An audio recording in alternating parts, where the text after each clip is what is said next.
E aí, como é que você tá? Faço uma excepcional noite. Vou confessar uma coisa pra você que esse vídeo de ontem, esse transbordo de ontem, ele agiu como um desbloqueio pra mim também.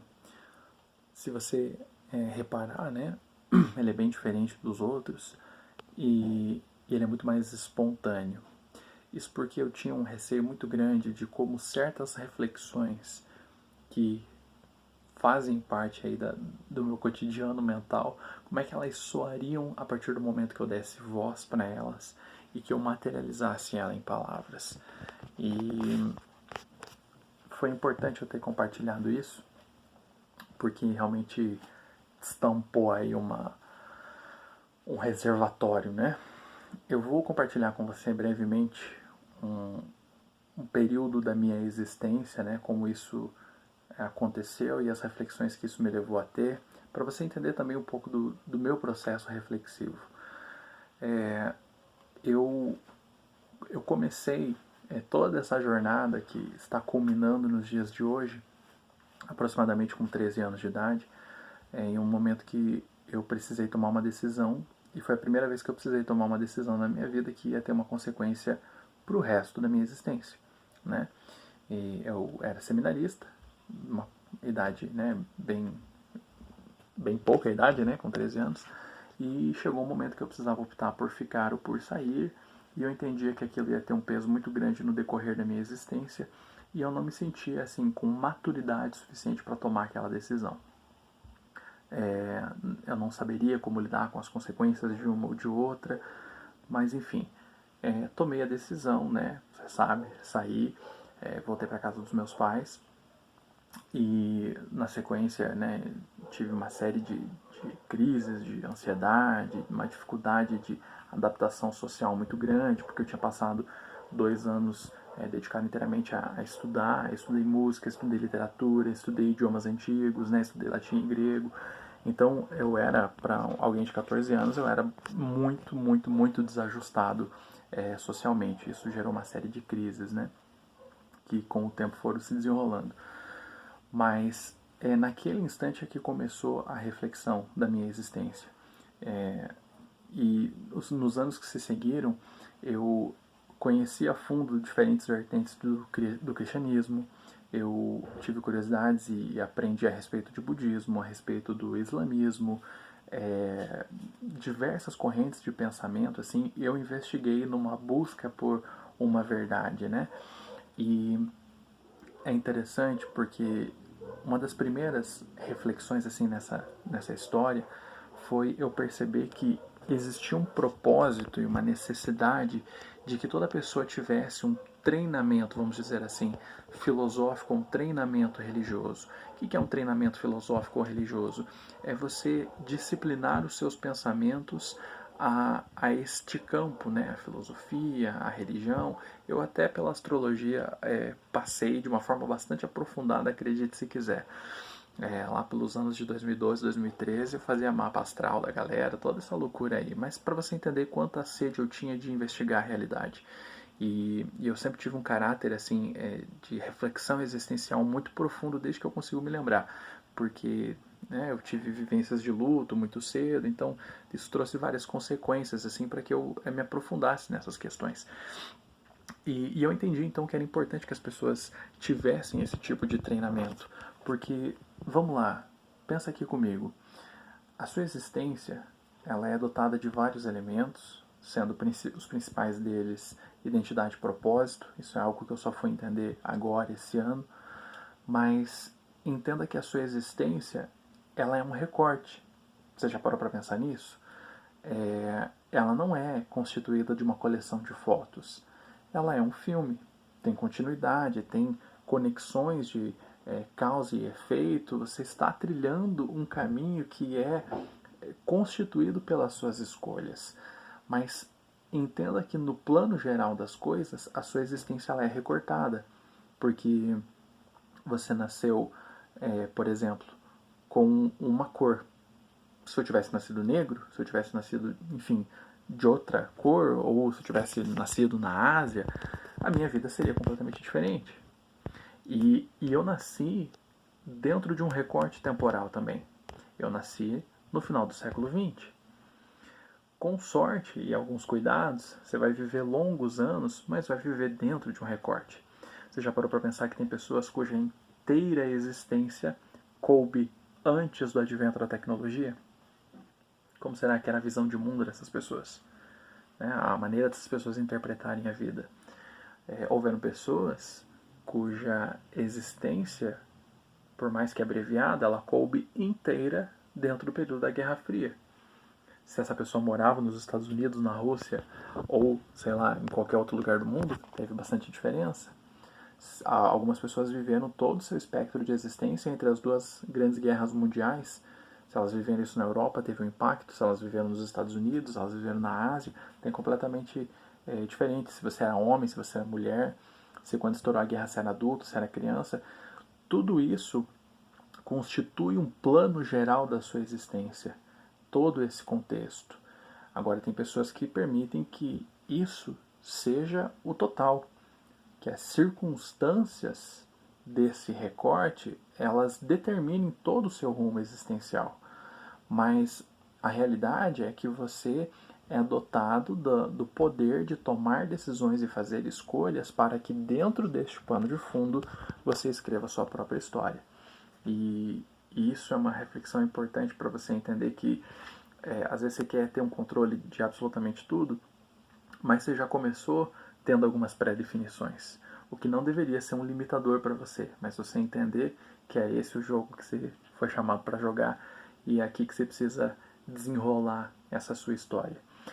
Quando eu era adolescente, eu participei de muitos concursos literários e todos eles com um pseudônimo. Eu ganhei concursos de poesia, ganhei cursos de redação e uma série de coisas, todos sob um pseudônimo que eu não vou te contar qual é. Mas teve um conto que foi premiado, que ele era a história de um cara que, quando ele se vê diante de uma decisão importante, ele decide, ele estava mais especificamente assim, ele estava para se decidir por permanecer na cidade onde ele estava e se casar, ou mudar de cidade, né? Ele toma a decisão de mudar e ele faz um desejo íntimo, né, no coração dele, que ele queria saber como que a vida teria sido se ele tivesse escolhido diferente. E ele começa a enxergar um fantasma dele que segue a vida na direção daquela decisão que ele não tomou. E no começo isso é fascinante para ele, porque ele acompanha esse fantasma, está presente em vários momentos, ele sabe sempre onde ele pode ir para encontrar com aquele fantasma. Só que em um dado momento, isso sai do controle, porque na vida que ele está seguindo, ele também gera os seus próprios fantasmas, e quando ele vai se encontrar com o fantasma original, esse fantasma já tem outros 3. E aí a coisa vai... por quê? Né? Porque também tomou decisões naquela vida que ele não seguiu, que foram repartindo a sua história, e aí chegou um ponto que ele percebe que ele nunca foi o protagonista, mas que ele já era o fantasma de alguém que tinha tomado uma decisão lá atrás, lá na infância dele. E então essa história eu escrevi justamente baseado numa reflexão sobre de que maneira a nossa existência funciona. Porque às vezes a gente tende a enxergar a nossa existência como uma exposição de fotos, ou como um mosaico onde você junta várias partes e você tem um todo, mas a nossa existência é dinâmica.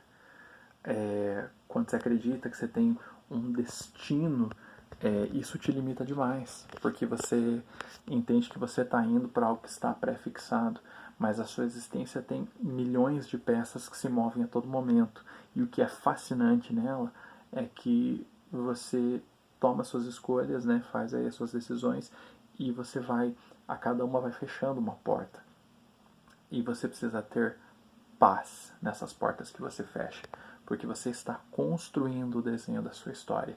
E muitas vezes a nossa angústia existencial, ela vem de perceber o quanto nós somos pequenos dentro do plano geral das coisas. Isso é verdade e mentira ao mesmo tempo. É verdade no sentido de que a sua história, de fato, ela é mais uma história que está em uma teia muito maior. Só que, se você fizer as contas, você conhece em torno de 1000 pessoas que você pode impactar. se cada uma dessas 1000 impactar outras 1000, quantas pessoas você já impactou, não é verdade? Então, por isso que eu falei naquele transbordo de ontem, né? Não acredite que as suas ações ou aquilo que você deixa de vivenciar não impactam profundamente o plano geral das coisas. E não esconda a sua verdade.